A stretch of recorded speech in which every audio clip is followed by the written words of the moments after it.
دوستو دنیا بھر میں پاکستانی فضائیہ کا لوہا اب کھل کر مانا جا رہا ہے، خاص طور پر بھارتی طیاروں کو کوٹنے کے بعد۔ نہ صرف دشمن بلکہ دوست ممالک بھی پاک فضائیہ کی مہارت کے قائل ہو گئے ہیں۔ اب صورتحال یہ ہے کہ کئی ممالک پاک فضائیہ کے ساتھ مشترکہ مشقیں کرنا چاہتے ہیں، ان سے جدید فضائی جنگی حکمت عملی سیکھنا چاہتے ہیں اور چاہتے ہیں کہ ان کے پائلٹس اور تکنیکی عملہ پاک فضائیہ سے ٹریننگ لے۔ اسی سلسلے میں اب ایک نئی پیش رفت سامنے آئی ہے۔ مشرقی یورپ کا ملک بیلاروس، جس کے روس کے ساتھ قریبی تعلقات ہیں اور جس کا اپنا ایک مربوط دفاعی نظام ہے، اس نے اب باضابطہ طور پر پاکستان سے درخواست کی ہے کہ پاکستان فضائیہ ان کی مدد کرے۔ بیلاروس چاہتا ہے کہ پاکستانی فضائی ماہرین ان کی ایئر فورس کو جدید تقاضوں کے مطابق تیار کرنے میں مدد دیں۔ بیلاروس کے اعلیٰ دفاعی حکام نے حالیہ دنوں اسلام آباد کا دورہ کیا، جہاں انہوں نے پاکستان ایئر فورس کی قیادت سے ملاقات کی۔ ان ملاقاتوں میں خاص طور پر آپریشنل ٹریننگ، ایویونکس اور ایئرکرافٹ سپورٹ سسٹمز جیسے موضوعات پر بات ہوئی۔ بیلاروس کی درخواست ہے کہ پاکستان اپنی مہارت بیلاروس کے پائلٹس اور ایئر فورس سٹاف کو منتقل کرے تاکہ وہ بھی میدان جنگ میں تیز رفتاری اور درستگی سے کام کر سکیں۔ یہ پیش رفت نہ صرف پاک فضائیہ کی عالمی سطح پر بڑھتی ہوئی ساکھ کو ظاہر کرتی ہے، بلکہ اس بات کی بھی دلیل ہے کہ پاکستان کا دفاعی تجربہ اب ایکسپورٹ ہو رہا ہے، اور وہ بھی ایک ایسے ملک کو جو یورپی خطے میں واقع ہے اور عسکری طور پر خاصا سنجیدہ سمجھا جاتا ہے۔ بیلاروس کی یہ دلچسپی اس بڑی حقیقت کی طرف اشارہ کرتی ہے کہ پاکستانی ایئر فورس صرف ایک جنگی قوت نہیں بلکہ اب ایک انسٹرکٹر اور رہنما کے طور پر ابھری ہے، جس سے سیکھنے کی خواہش دنیا بھر میں بڑھتی جا رہی ہے۔ پاکستان ایئر فورس نہ صرف ایک تجربہ کار اور جنگ آزمودہ فورس ہے، بلکہ ایک استاد اور ٹرینر کے طور پر بھی اس کا عالمی سطح پر بڑا نام ہے۔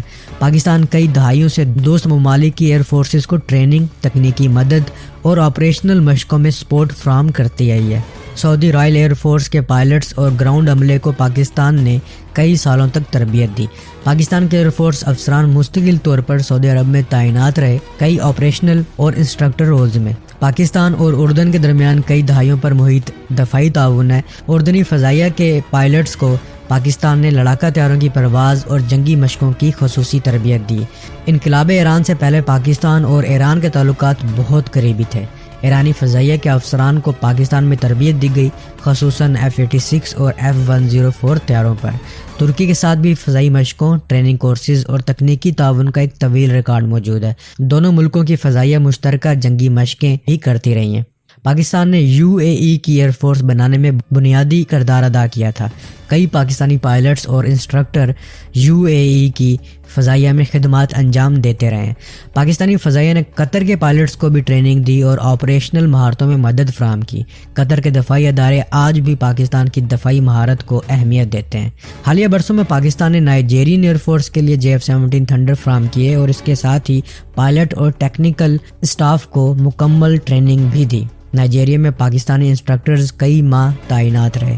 اسی طرح آذربائیجان کے ساتھ دفاعی اور فضائی تعاون میں بھی پاکستانی ٹریننگ اور مشترکہ مشقوں کے ذریعے تعاون کیا۔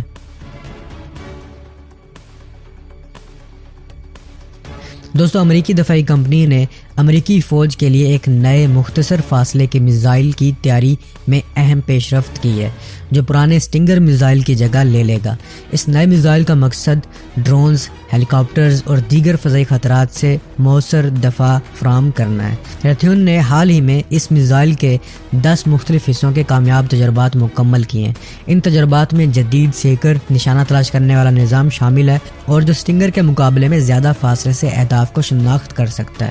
نئے راکٹ موٹر نے بھی بہتر کارکردگی دکھائی، جس سے میزائل کی پہنچ میں اضافہ ہوا ہے۔ اس کے علاوہ کمانڈ لانچ سسٹم نے کم روشنی والے ماحول میں بھی اہداف کو مؤثر طریقے سے شناخت کیا، اور وار ہیڈ نے مختلف فضائی خطرات کے خلاف اپنی مہارت ثابت کی۔ ان تجربات کے بعد اگلا مرحلہ فوجی اہلکاروں کے ساتھ عملی مشقوں کا ہے، جہاں وہ اس نئے نظام کا استعمال کریں گے اور اپنی رائے دیں گے۔ اس کے بعد سال کے آخر میں مکمل پرواز کا تجربہ بھی متوقع ہے۔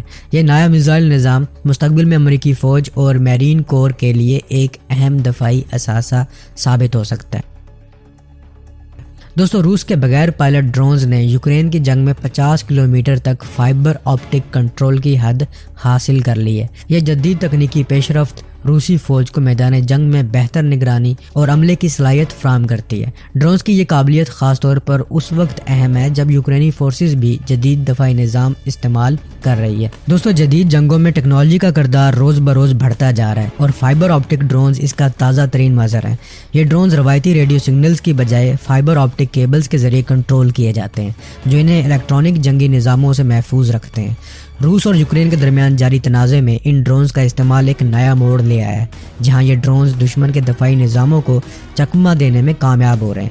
فائبر آپٹک ڈرونز ایسے ڈرونز ہیں جو فائبر آپٹک کیبل کے ذریعے اپنے آپریٹر سے منسلک ہوتی ہیں۔ یہ کیبل عام طور پر 5 سے 20 کلومیٹر لمبی ہوتی ہے، لیکن روس نے 50 کلومیٹر تک کی حد حاصل کر لی ہے اور یہ ڈرون کے ساتھ ساتھ کھلتی ہیں۔ اس کا سب سے بڑا فائدہ یہ ہے کہ یہ ڈرونز ریڈیو فریکوینسی پر انحصار نہیں کرتے، جس کی وجہ سے یہ الیکٹرانک جیمنگ سے محفوظ رہتے ہیں۔ اگر اس کی تکنیکی خصوصیات کی بات کی جائے تو فائبر آپٹک کیبل کے ذریعے کنٹرول ہونے کی وجہ سے یہ ڈرونز ریڈیو سگنلز کی جیمنگ سے متاثر نہیں ہوتے۔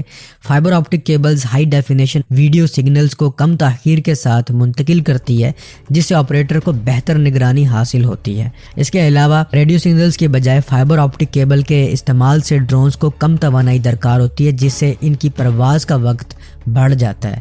اگرچہ فائبر آپٹک کیبلز ڈرونز کو جیمنگ سے محفوظ رکھتی ہے، لیکن ان کی لمبائی اور وزن ڈرونز کی رینج اور لچک کو محدود کر سکتے ہیں۔ یوکرین اور روس کے درمیان جاری جنگ میں فائبر آپٹک ڈرونز کا استعمال ایک نیا رجحان بن چکا ہے۔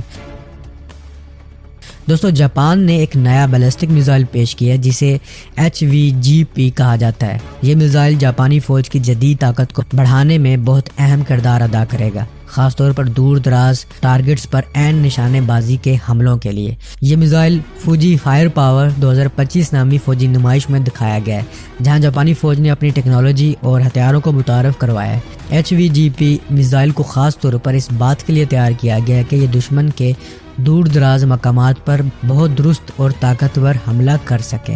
اس میزائل کی خاص بات یہ ہے کہ یہ بہت زیادہ فاصلے تک مار کرنے کی صلاحیت رکھتا ہے اور اسے جدید گائیڈنس سسٹم کے ذریعے کنٹرول کیا جاتا ہے، جس سے یہ اپنے ہدف کو عین نشانے پر مارنے کے قابل ہوتا ہے، اور اس کی رفتار اور درستگی اسے دشمن کے اہم ٹھکانوں کو تباہ کرنے کے لیے ایک مؤثر ہتھیار بناتی ہے۔ جاپان کی یہ پیش رفت خطے میں فوجی توازن کو تبدیل کر سکتی ہے، کیونکہ یہ میزائل دفاعی صلاحیتوں میں اضافہ کرے گا اور جاپان کو اپنے دشمنوں کے خلاف مضبوط پوزیشن دے گا۔ دوستو، چین نے ایک نیا انتہائی طاقتور بیلسٹک میزائل DF-5B متعارف کرایا ہے، جس کی حد 12,000 کلومیٹر تک ہے۔ یہ میزائل امریکہ کے مرکزی براعظم کو بھی نشانہ بنانے کی صلاحیت رکھتا ہے۔ یہ میزائل خاص طور پر بہت دور دراز علاقوں کو ہدف بنانے کے لیے ڈیزائن کیا گیا ہے، اور اس کی بڑی رینج اسے دنیا کے سب سے خطرناک ہتھیاروں میں شمار کرتی ہے۔ DF-5B میزائل کو چین نے اپنی جوہری ہتھیاروں کی صلاحیت کو بڑھانے کے لیے تیار کیا ہے، تاکہ وہ اپنے دفاع کو مضبوط کر سکے۔ اس میزائل میں کئی وار ہیڈز نصب کیے جا سکتے ہیں، جو ایک وقت میں کئی اہم اہداف کو تباہ کر سکتے ہیں۔ اس کی تکنیکی خصوصیات اور طاقت کے باعث یہ امریکہ اور اس کے اتحادیوں کے لیے ایک سنجیدہ چیلنج بن چکا ہے۔ چین کی جانب سے اس جدید میزائل کا اعلان عالمی سطح پر فوجی طاقت کے توازن میں تبدیلی کا اشارہ بھی سمجھا جا رہا ہے۔ امریکہ اور دیگر ممالک اس نئی ٹیکنالوجی کی نگرانی کر رہے ہیں تاکہ اپنی سلامتی کی حکمت عملی کو بہتر بنا سکیں۔ تو اب تک کے لیے اتنا ہی۔ امید آپ کو یہ اپڈیٹس پسند آئی ہوں گی۔ ملتا ہوں ایک نئی اور دلچسپ ویڈیو کے ساتھ۔ اللہ حافظ۔